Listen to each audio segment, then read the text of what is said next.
Not quite 6 a.m. I had to schedule this early. It's my Friday morning. It's Johnny here. Johnny Says Boxing.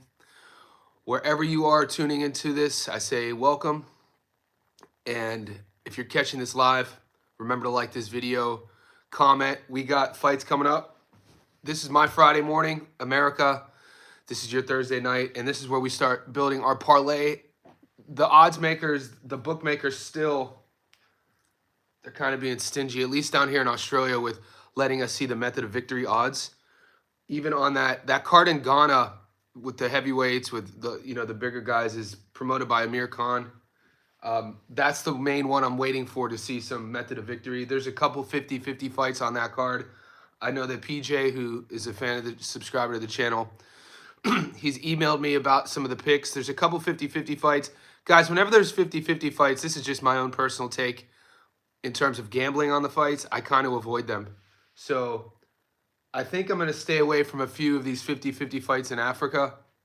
But as we get closer to fight night in New York, I like more and more Andy Cruz by stoppage. I think that sometimes we like, because he's only 5-0, even when you look at who he's beaten, because he really hasn't had a world-class sort of opportunity yet, nobody wants to fight him. He's a really high-risk, low-reward sort of opponent for anybody, which I understand. But that doesn't mean he's not world-class. What's up, Daniel Vega? That doesn't mean that Andy Cruz isn't special. I think Andy Cruz is special. I think you'd have to call Andy Cruz a phenom in terms of how he's looked in the pros, where he came from, how he boxes, how he makes his opponents look very average. He has some decent wins. I mean, people won't put their hand up to fight him, rightfully so. I think Andy Cruz versus Mishiro. I think Mishiro, even in my breakdown I told you guys all week, Mishiro is domestic level Japanese fighter. I'm very, very confident, and I just put my bet in the community section. It's 2-1 odds. I'm taking Cruz on a separate parlay to stop Mishiro, and I'm really comfortable with that pick. And if my book lets me take some other method of victory prop bets, I'll let you guys know. But on that card in New York, the parlay, my long parlay, and I'll put this in the group, a lot of the favorites. There's a lot of home cooking. There's a lot of fun fights. I just watched the press conference here on YouTube for Matchroom. Pablo Valdez, they call him the King of New York, versus Cesar Diaz. Pablo Valdez is a guy who spent 10 years in prison. He's 42 years old. He's fun, though. He has a large fan base. That's an exciting fight. So I'm taking the favorites on the money line in New York. Hitchens, Cruz, Valdez. Taramona is an Aussie heavyweight, 7-0, 7 knockouts. He's fighting. He was supposed to fight on the Jai Apataya card. He's fighting Aleem Whitfield. On paper, Aleem Whitfield's 9-0, but when you look at both guys, when you look at who both guys have beaten, not a lot of winning records. They're both young in their professional career. I'm taking Taramona. If they allowed me to take Taramona by knockout, I would. I don't think they're going to let us. Nishant Dev is that prospect from India. He just made his pro debut. We covered his first fight. Nishant Dev is a guy who is electric. He has an opportunity to put India. We know because of the population of that country, it's almost like combat sports are waiting for a superstar champion to kind of push India through and propel India up the ladder. So far, we haven't seen it. There was a kid from, there's a kid. The UFC does this sort of reality show called Road to the UFC, where they hold sort of tournament styles in Southeast Asia. And they kind of have the fighters, a fighter from Indonesia, a fighter from Thailand, fighter from, there's some Aussie fighters. And 2 seasons ago, there was a fighter from India who won it. His name was Anshul Jubli. His nickname was the King of Lions. And he won it, and he looked good in the road to the UFC. But I'm pretty sure he either has one victory in the UFC or he might have lost both fights. He's a decent little striker, but he lacks grappling, lacks jiu-jitsu. But if you want to use, when he won the road to the UFC, if you look at like the support India gives their fighters, he went from having like 2,000 Instagram followers to like close to 1 million, just based on population, based on numbers and statistics. Whatever combat sport, whether it's boxing or MMA, who gets a world champion first from India, like proper India, not like an India descent, a descent, like, but from India, they're going to like mean a lot to that sport, and this is why they're putting a lot of energy behind Nishant Dev. But India's not a country known for combat sports. When you think India, cricket, at least down here in Australia, that's what I know. And Dev was on the list. Yeah, Dev was on the list of Turkey when Turkey made those 2 tweets a couple days ago. Controversial tweets. You don't have to agree with them. We talked about it yesterday on the live stream. I'm not on the side of agreeing with him when he said about both tweets. I don't agree with both tweets. Granted, who am I to gatekeep his list? But especially the thing about a new era of boxing and running, and it's like, shut up, dude. You don't know how to fight. But Nishant Dev was on that list, and that's why he's on this card. Dev Curry is going to be a future champ. And Zachwin Moses. What's up, gold member? And Zachwin Moses is Shakur Stevenson's cousin. We've covered Zachwin. He's 3-0. I did a video maybe a year ago on future prospects, and I listed him. So there's a lot of hype around him as well. The matchups on this card, like I said, money line. If you just take the money line on the 7 fights I told you, you're not even getting, $1.10, $1.09, a lot of $2s. But I don't even see an opportunity for an upset. If, Terramona is legit. Like I said, Nishant Dev. But on a method of victory, if you missed it, if you're just tuning in 7 minutes in, we talked about the fight all week. I broke it down. Andy Cruz is going to stop Mashiro. I've been thinking about it all week before I was going to say it straight up. Zachwin Moses is a defensively skilled fighter. Comes from the amateur background, the U.S. amateurs, defensively sound. When you post here, I'm doing it today. So Chiva, hi, what's up, guys? So I've had to start my live early today because it's my Friday morning. I have about five sessions at my house. That you guys know, the longer you're on my channel, you'll know I'm a strength and conditioning coach and boxing coach, and I run my own private gym from my house. So that's my fitness business, and my online stuff with my writing keeps the lights on and pays for my life, and this is my passion. So because of that, I have clients starting in about 40 minutes, and I have about 3 to 4 hours, Jerry style, 3 to 4 hours of clients, and then I'm gonna post my long parlay on our post section, and I'm gonna go live again because there's some more fights. I'm just kind of waiting here to see if my sports book is letting me take method of victory odds. Andy Cruz versus Murataya. Yeah, and Murataya, it is a good matchup. And Johnny, great point. I should have mentioned that. If Cruz, which he should, get through Mashiro, I think he's going to stop Mashiro. It puts him in a position to fight Murataya. And look, Murataya is fun to watch. I'm a fan of Murataya, but I think Andy Cruz beats him too. I do at 135. I'm high on Andy Cruz, and he passes all of he passes the litmus test on everything. And no problem. And look at who he's fought. I know people want to talk trash about like Omar Cecido and some of his opponents, but he can only fight who signs the contract, guys. That's a real thing in boxing. When people, all right, there's one thing with there's a guy out of Texas right now. I apologize if I don't know his name. I think he has a record of 43-0, 44-0. He's 28 years old. I think he might be a welterweight.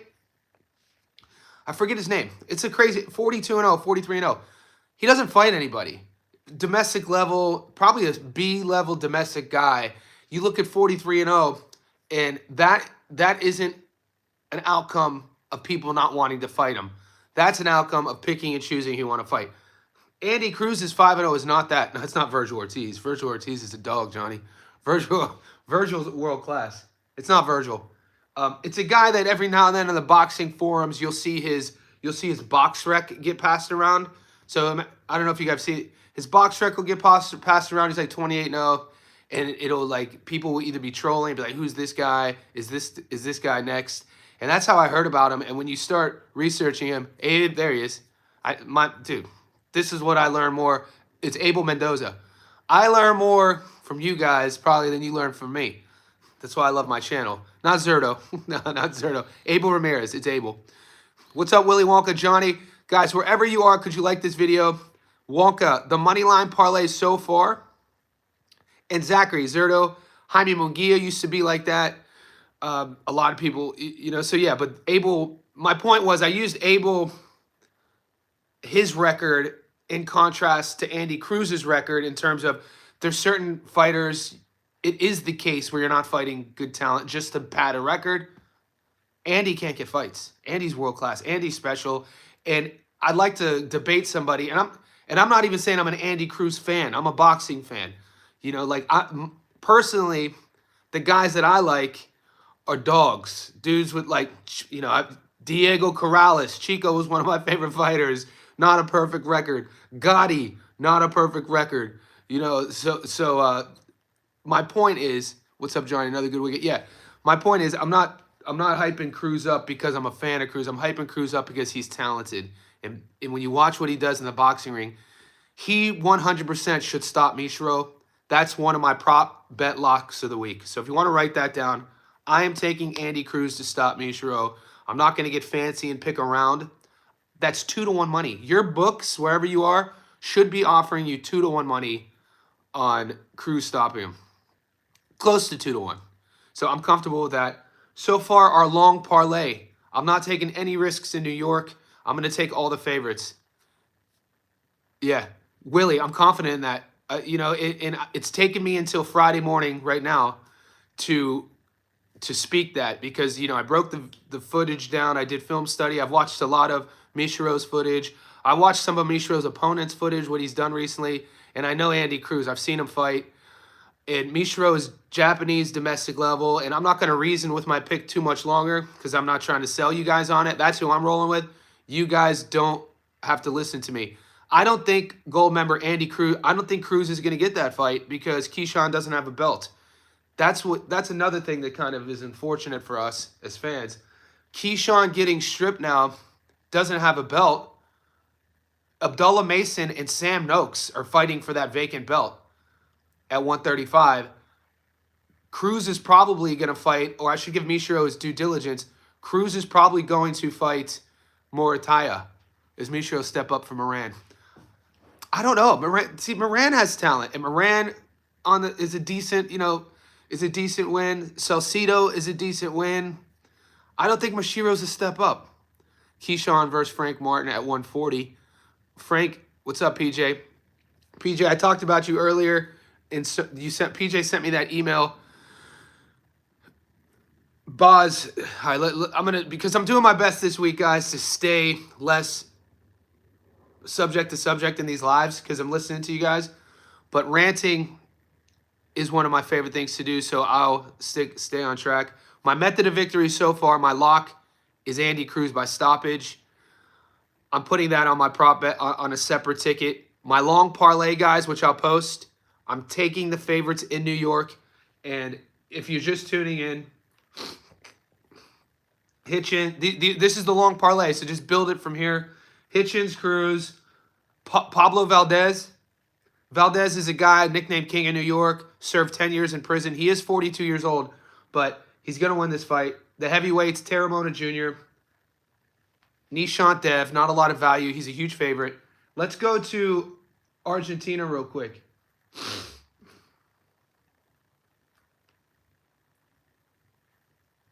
Okay, let's check that Argentina card out.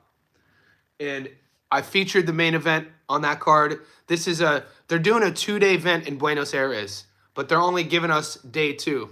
So in Buenos Aires, they're doing this boxing 2-day event, knockout to drugs. I think it might be an international thing because I remember these tournaments in my hometown growing up in Ohio. Pablo Valdez used to use his prison mattress. Yeah. Guys, if you're unfamiliar with Pablo Valdez, do your research. This is why we love boxing. You know what I'm saying? Because boxing is filled with sort of stories like this, whether they're good or bad, sad or happy, redemption, or, you know, guys who lose everything. But Pablo Valdez lost 10 years, gave away 10 years of his life to go to prison. I'll put it that way.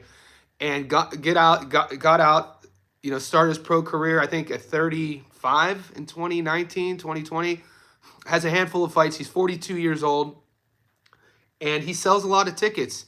Eddie, in the media this week, was talking about how many tickets are for Pablo Valdez. He has a cheering section, so that's a fun fight you want to tune in. But let's take a look at Argentina. Now, a fight that I broke down and analyzed, Nonito Donaire and Andres Campos. I want to reiterate the fact that if this fight were taking place in 2019, if Nonito Donaire was the version of himself who fought Naoya Inoue the first time, he dog walks Andres Campos. He does. Campos is a good fighter, good hand speed, doesn't have one-punch knockout power. But when you think about Nonito Donaire, he's a future Hall of Famer, 4-division world champion. In his prime, Donaire was instant, like, virality. His lead hook. There's certain fighters, not all fighters have this. Even Hall of Fame fighters don't have a trademark punch, depending on their style. Nonito Donaire is one of those fighters who has a trademark punch, his left hook. He's not that guy anymore. He hasn't fought in 2 years. We haven't seen Donaire since the Errol Spence Jr. Bud Crawford card. He looked really old in that fight. He looked slow and sluggish. It's just not the same guy. And we know what happened the second fight against Inoue. He got knocked out. The first fight was in 2019, 6 years ago. I have to go with Campos, 28 years old. I know he's coming up from a smaller division. Like I said, if this was prime Donaire, I wouldn't bet against him. But it's really hard for me to put my money on a 42-year-old Nonito Donaire who looked so bad 2 years ago. So that's my reason. And if somebody wants to, and I understand why people who are going for Donaire, their reasoning, because it's Nonito Donaire. And I think there's a, what's up, Jinru? Appreciate you wherever you're tuning in. Guys, wherever you're tuning in, could you like this video? Also comment, let me know where you're tuning in at. We already covered the New York City card. I told you my method of victory pick. I told you we're building the long parlay. If you're catching this late, I'm also going to post my bets in the community post section. So just some of you guys are just learning how to navigate the YouTube interface. Go to my channel. You'll see videos, shorts, playlists, and then you'll see posts. What's up, Atlanta, Joseph? In that post section, you'll see that's where I'll post my bet slip. And you guys don't have to listen to me. Everything, some of you guys pick and choose, but the one thing I will give you is my reason on why I'm betting which fighter. So we're in Argentina. I like Campos on money line. You're getting over 2-to-1 money. He's a $3.30 underdog. So Donaire is the favorite in this fight. There's a lot of money on Donaire, but I like Campos. I see Campos sparking the upset. $100 on Campos gets you $231 back on my book. I'm gonna probably put Campos on a parlay to fatten the odds up, but I'll let you know. And that is the only fight on that card that they're letting me bet on. Let's take a look at Mexico. We got a Mexico card too. So guys, there's a lot of options for you guys to make money. We have Amir Khan's card, which is in Africa. What's up, Baz? I appreciate you. Ireland in the house. Awesome. One of the homeland of fighting. There's a lot of money for us. So what you guys are going to have to do is either ask questions. What's up, Goat? Goat's the man. And pick and choose what you want. There's a couple 50-50 fights that could add a lot of juice on your parlay. And if you're comfortable, that's one route of going. There's a couple underdogs, whether they're, it's Andres Campos in Argentina. There's the Mexico card. Daniel Gorsch, 130-50 knockouts. Allet. That's the fight, PJ. So Allet, and this is, and PJ, if you just got on the stream, I talked about you in the beginning of the stream.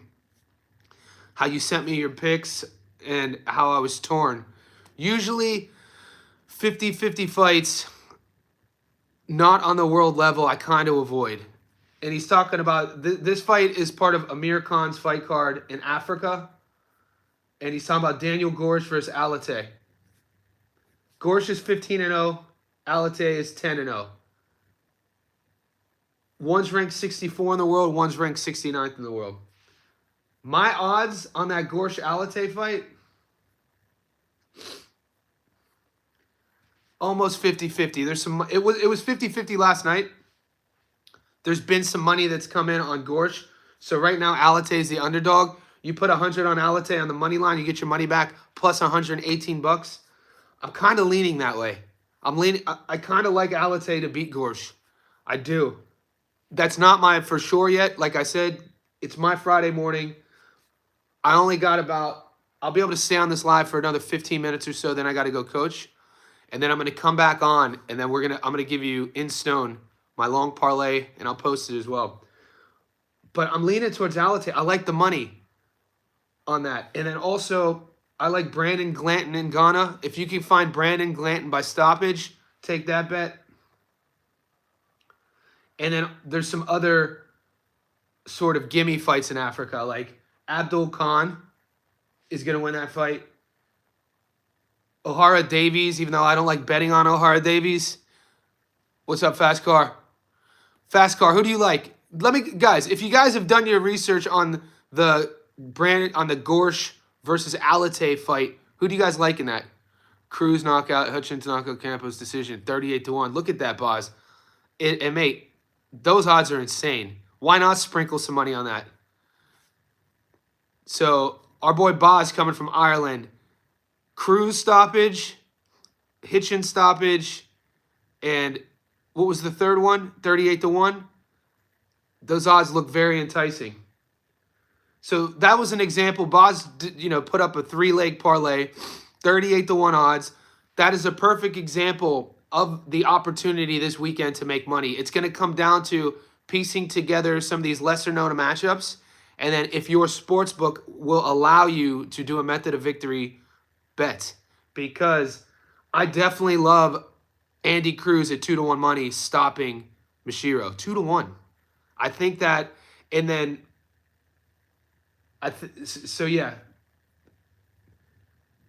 If any of you guys have done your research on the Gorsch fight, I want to know your opinion on this. Daniel Gorsch versus Allet. It's in Ghana. Campos. Oh yeah, in Campos. Okay. Hey Johnny, do you know anybody who bets in Texas? I'm trying to figure out if I can or not.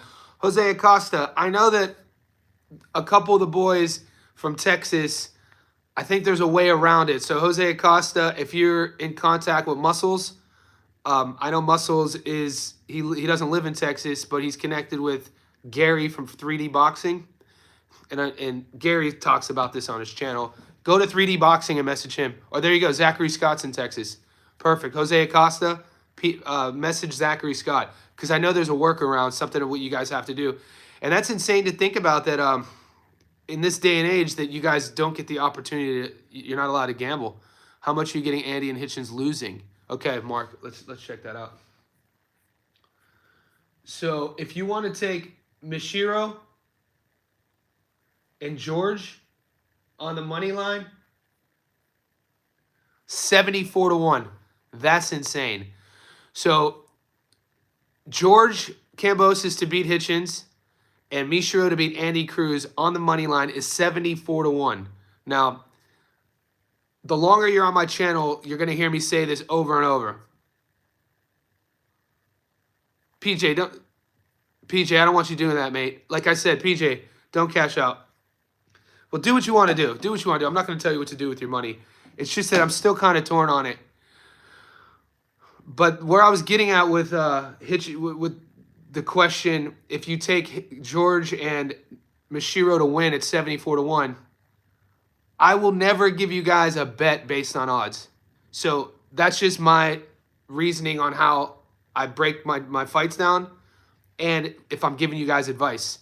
Just because something is enticing at 74-1, I'm not going to do it if I don't have reasoning other than the odds.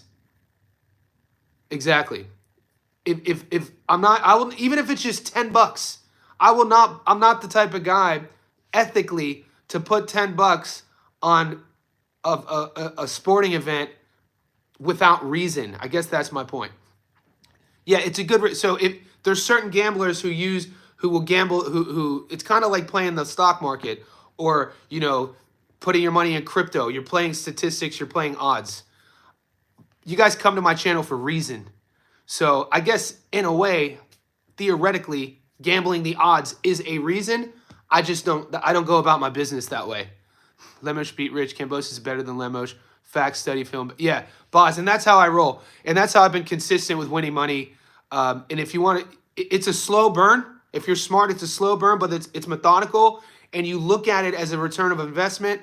And, you know, the way I do it is I have a dry erase board back here. You can't see it. It's flat. And I have every month, like right now it's June, I have all the fights here. And then I have the money I write, you know, because I'm an old school. I write everything down, and then I carry it month to month. You don't go, yeah, exactly. All right, so PJ, one thing on the heavyweights we just talked on that fight. Daniel Gorsch versus Allet. PJ, one final thought on that.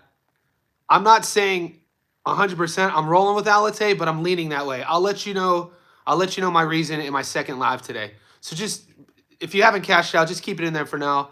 I want to watch. I haven't got through Allet's last fight. I just watched Gorsch's last fight. And so that's why I was like, I need to revisit what Allet looked like more recently. So yeah, and to put a bookmark on the betting on odds, hopefully that makes sense to you. I'm not. It looks enticing, guys. When we got $10, $20, $50, and you see George as an underdog, and you see Misha as an underdog, and it's 74-1, it's like, damn, why not just put it on it? But over time, that sort of reasoning, the why not, just put something on it. When you look at your history of betting, you could find yourself in this sort of pattern of behavior of always doing that, and money adds up. Losing money adds up quick. Confident in Andres Campos. Yeah, I am. And I broke that down, Willy Wonka. He asked me about Campos versus Nonito Donaire. I uploaded my prediction on my channel. You can watch it. It's about 10 minutes. I give you my film study, and I give you my reasoning. And the first thing I say in the breakdown of Campos versus Donaire is that if this was Nonito Donaire in 2019, this fight wouldn't be close. They wouldn't even made this fight. But this is not the 2019 Donaire, because the 2019 Donaire gave Naoya Inoue everything he could handle and more. That was a hell of a fight. It went the distance. We know what happened a few years later when Donaire fought Inoue again. He got knocked out. We know what happened when we last seen Donaire 2 years ago on the Errol Spence Terrence Crawford card. He looked awful. He did. He's a future Hall of Famer, 4-weight world champion, one of my favorite guys in his prime, one of my favorite left hooks. His left hook is atomic. And we do know, guys, the last thing to leave is power. So you have to think the power will be there. But I told you guys earlier in the week, when you look at it from a sort of scientific approach of the plyometrical equation of how to get to power, think about when you're looking at athletes in the training and they're doing body weight lunges, side-to-side jumps, box jumps. Those are called plyometric training, using our body weight to create energy. Energy creates force. Force creates power. So my point is, the first part of that is speed. In order for Donaire to develop that lead hook that was iconic, which put him in the Hall of Fame, it was his speed. What's the first thing to go in a boxer? Speed and reflexes. What's the last thing to go in a boxer? Power. This is why you see normally, historically, heavyweights are able to have a longer or at least more successful career the older they get. Because they have that power. Donaire, I don't know, man. Campos is 28 years old. The youth energy. He's gonna have the speed advantage. All my reasoning comes down to I can't look past Donaire being 42. I can't look past Donaire what he looked like 2 years ago. I can't look past the fact that he didn't look great the last time we saw him, and he's been out of the ring. And it's hard for me to put money on him right now. And that all of those reasons are strong enough for me than to say that in their prime, Donaire dog walks Campos. I almost feel sad betting again. I know. Horace, great point. Me too. Me too. Miss the money. Yeah, I will. I'm a Donaire fan, guys. I don't like this matchup. I don't like seeing guys come back like this. It's the same thing with Barrios versus Pacquiao. It's the same thing. Like, Pacquiao, he's 46. I don't want to see that. I mean, I'm going to watch it. I don't want to see it. I don't want to... Donaire took a lot of, he's taken a lot of damage. So far, Mar the Prince, my method of victory, my lock right now is Cruz by stoppage. So that's the one that I've gotten to. That's the one that my sports book is letting me pick. And I'm starting my method of victory, Cruz by stoppage, 2-1. I'm strong on that. I would never sit here and tell you that there's such thing as a lock with a method of victory bet with 2-to-1 odds, but I think this is a lock, and we could revisit this if I'm wrong. I think Andy Cruz is the guy that I think he is. I think he's the guy that he thinks he is, and dare I say he's, I said the word special, but isn't it fair to call Andy Cruz a phenom? The word doesn't get thrown out a lot. I hear the word phenom being attached to lesser talented guys in the boxing world. Andy Cruz is that guy. I'm pretty sure he's that guy. Everything I've seen from him, he's that guy. 5-0, 2 stoppages, 2 out of his last 4. And I'm only talking about his pro resume. I'm not one of these guys, 7-12. Okay, yeah. So, GOAT, I said it earlier, it depends on how fancy you want to get. I'm comfortable with how heavy I'm going to take on my prop. I'm just going to pick the stoppage.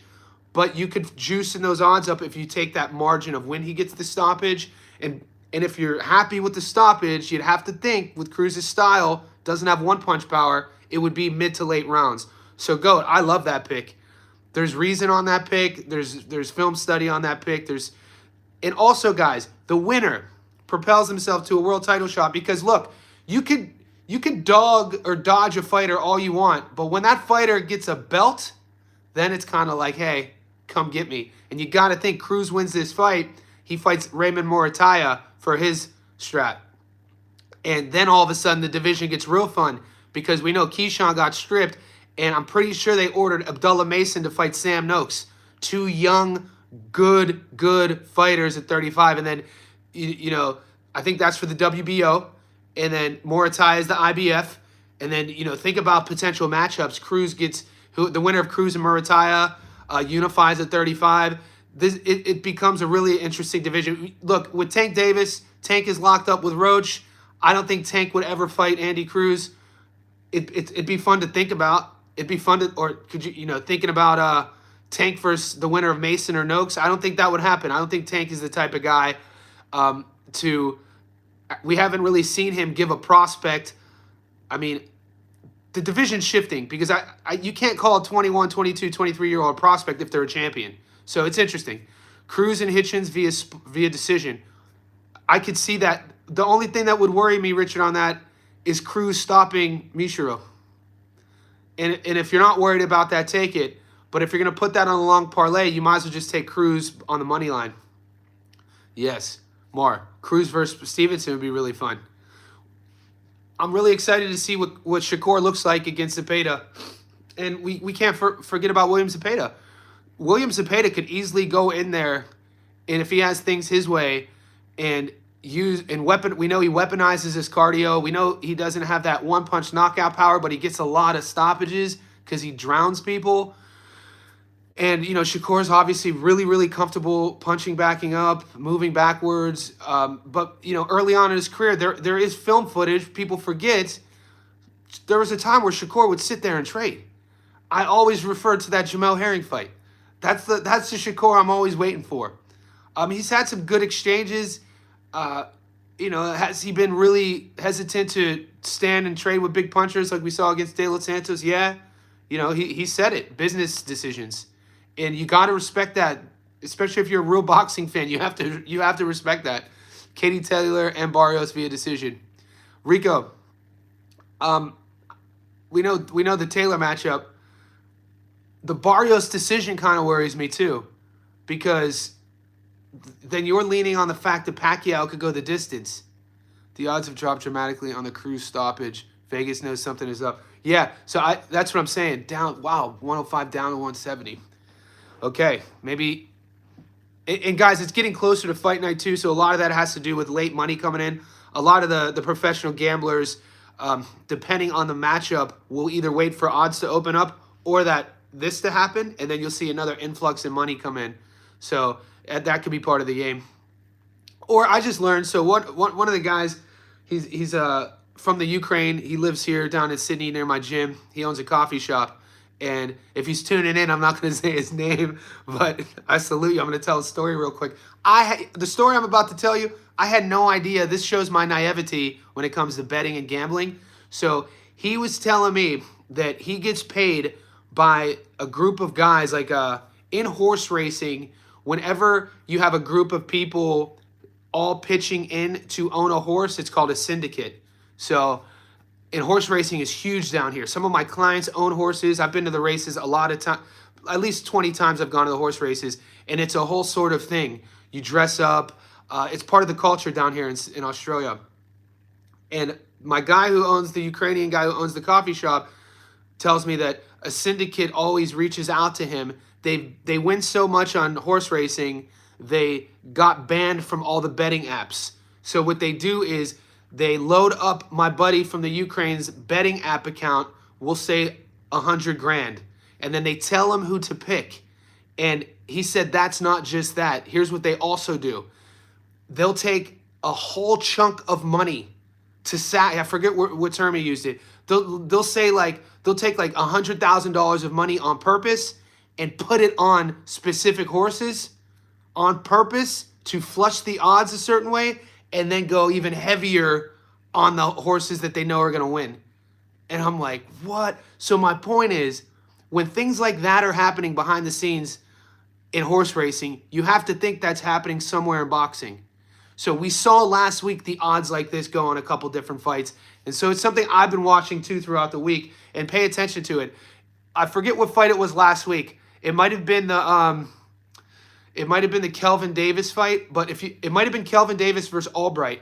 The odds started here, and then they went here, and then they went down, and then they went back up. So when you're looking at these swings, what that's telling you is there's money coming in a certain way. So it's interesting to think about, and we know boxing's corrupt, for a lot of things that happen outside of the ring. So it just has me thinking, like, there's people out there who would take $100,000 to put it on a fighter just to make the odds go a different way, and then put $200K back on the other guy. It's insane. Does game fixing exist in boxing too? Richard Rico. Put it this way, Richard Rico. From 2021 to 2023, I used to manage a boxer down here in Sydney. She was a girl, and she's ranked in the world rankings. And I brought her up before. And that was my first entry into the business side of boxing. Working with potential sponsors, getting her advertising deals, getting her fights as well. I was wearing a lot of hats at the time. I was working with a gym down here in Sydney. And what I learned in that experience is that every time she would get an opponent, the belt sanctioning body she was in, I think with WBA, so she would bring opponents in to get fights. The fighter, you have to pay for the opponent to fly here, so we'd have to pay for the flights, we'd have to pay for the hotel, we'd have to pay the judge, we'd have to pay the referee, you'd have to pay the fighter's purse, and these are those feeder fights I was talking about that a lot of these cards have. And just for that fight, said fighter, the fighter that I was managing, gets the victory, however they get the victory, and they climb in that sanctioning body, trying to get closer and closer to a belt. And things like that happen. And when I learned things like that, in a way, I went, you could call that fixing fights if you want, but that is it's because it's not like every fighter is fighting an opponent who sees an opportunity for an upcoming fight and they put their hand up, I'll fight that person, I think I can win. Okay, you fight that person. That's not how it works. So it's interesting. So, you could call that what you will, but learning that, it kind of really opened my eyes about a lot of matchups. Are the method of victories already out for Canelo Crawford? I'm not getting it. Yeah, maybe. Yeah, the guys, the latest, the most in advance fight I could bet on is Brian Norman Jr. versus Sasaki. Just to give you a heads up. So the farthest in the future fight I could bet on happens next Friday. So I don't see any of these future matchups, and so it's one of the reasons why I don't do future film study. I keep it week to week. Yeah, on Hard Rock they're out. Buckley knockout, Cruz by GOAT. I definitely, we talked, you guys were asking me about MMA yesterday. That's also my wheelhouse. I gave you my reasoning on that. I like Buckley on the money line. If you want to roll the dice on the stoppage, I could definitely see that happening. Argentina, who you said was winning. All right, let me get back to Buenos Aires. Guys, I got a few more minutes. I'm going to answer a few more questions. The only fight I have in Argentina that I'm allowed to gamble on that they're offering me is that fight I broke down, Nonito Donaire and Andres Campos. Campos is a little more than a 2-to-1 dog. I think the 28-year-old is going to be fast enough and have enough energy to beat the 42-year-old based off of the reasoning I gave you all week. If you haven't seen my breakdown, it's on my video playlist. I uploaded it yesterday. Guys, I'm going to be streaming again today. I have about 3 hours of clients that I have to train, and then I'll be back in about 3 hours. Yeah, old man Usman. Yeah, Buckley is going to be too much. Exactly. We talked about this yesterday. Buckley's going to be too much. Let me give you about 5 minutes on the UFC card real quick then. Because I bet on the UFC. I just don't post it because I don't cover it on my channel. But like I said, I've been covering MMA for over 15 years. So I'm going to pull up the UFC card because I know you guys asked me a lot. Give me a second. And I guess we'll end the live stream with this. I'll tell you who I like. All right, here we go. Brian Norman. Yeah. What's up, Demorne? I appreciate you. From the Philippines, right? All right, so the girls, Vanessa Demopoulos, you know, she's the girl who, like, famously during the pandemic jumped in Joe Rogan's arms. I think she was a stripper. I don't really like betting. I'm not going to bet on that fight. Phil Rowe and Ange Lusa, I'm not going to bet on that fight. A lot of these, and you guys know Dana White if you watch the UFC, the undercard prelims are usually filled with guys or girls who are one loss away from getting cut. And so you could look at the main event, you could look at the prelim opener. If the opener isn't a hot prospect, it's usually a fight between guys who have had losing streaks or that sort of thing. So I stay away from those fights. I stay away from, I'm not going to bet on Phil Rowe, Angelosa. Ricky Simon versus Cam Smotherman. Now, Smotherman is a late replacement. I really like this fight. Ricky Simon was supposed to fight the kid from Canada, Air Jourdain. Jourdain pulls out. Smotherman has been Adrian Yanez's sparring partner in Texas for their whole career. Yanez, if you watch the regional MMA, which I do, CES MMA, I think it's out of Texas, you would know who Cameron Smotherman is. He's a fun striker. He's tall, not really defensively sound. But Ricky Simon is a good grappler, good wrestler, has a lot of good wins, has a lot of good experience. He's the favorite there. Ricky's going to beat Smotherman. Yeah, Malcolm Wellmaker's fighting Chris Matinho. Chris Matinho's claim to fame was fighting Sugar Sean O'Malley. He had the green hair, and then he got beat up for the three rounds, and then he fought one more time and got cut, and then they brought him back. Michael Chiesa versus Court McGee. By this stage in the career, Court McGee's tough as nails. You got to hit him with a fire hydrant. Michael Chiesa is going to beat McGee based off of their grappling and wrestling canceling each other out. Chiesa at one time, we know what he did on the reality show. At one time, this was a guy that was a perennial world title fighter. Paul Craig versus Rodolfo Bellato. Based on their styles and Paul Craig, we know that he's always prone for an upset. We know that he could tap you out anywhere. He's known for pulling guard and tapping you out from his back, and we've seen him do that before. So if you're feeling froggy on an upset, I'm not going to say it's a lock, but I always like betting on Paul Craig. I've won a lot of money on Paul Craig before. Yeah, the Ochoa fight, I thought I covered that. Cody Durden versus Ochoa. When you're looking at those odds, it's close to a 50-50. All you got to know about Cody Durden, he comes from American Top Team. He's a good wrestler. He's a good grappler. He's gritty. His problem and his shortcomings, I feel, is sometimes he stays in the pocket a little too long. He will exchange with you. You have to fight that guy's ego. This is the dude on late notice. He's had kind of ups and downs in his career as of late. And I know the money is on Ochoa, but it's once again, Durden's one of those guys that have burned me on the betting against him before, and I've won money on him before. So historically, I kind of don't bet on Cody Durden. You've seen I just seen him have good performances, and then I've seen him get stopped really quickly. So if you like that fight, that's up to you. Like I said, there's certain fighters I stay away from, like the Angelosa fight. I'm staying away from Phil Rowe. So if you like that, that's on you. I like Chiesa, like I said. Alonzo Menfield, Umar C. Menfield, this is another guy, who at one time people had a lot of high hopes for. Now he's just kind of become a gatekeeper for whatever it is. And he's a big underdog in this fight. Cody Brundage. There's a lot of kind of domestic level UFC guys here on this card. Cody Garbrandt versus Hani Barsalis. Cody, we know what he was when he was at his best. His hand speed. If somebody's chinny, Cody's chinny. Edmund Shabazian versus Petrosky. That's a fun fight. All right, I would take Rose. I think Wellmaker's going to get a stoppage because I got to run, guys. Wellmaker's going to get a stoppage. Rose Namajunas is going to beat Miranda Maverick. So whatever you get the odds on Wellmaker by stoppage, Namajunas money line, and Buckley money line. That's pretty decent odds. So I'm going to do that. And you know what? From here on out, I'll post my UFC parlay too for you guys. But guys, I got to run. I got a client here in about 15 minutes. It is 6:40 a.m. Friday morning. I'm going to be going live in about 5 hours. I'm going to post my long parlay, my method of victories, and now I'll do some UFC bets for you guys. Stay tuned to the channel. Like this video. And wherever you are, I say thank you for supporting me. Let's get this money.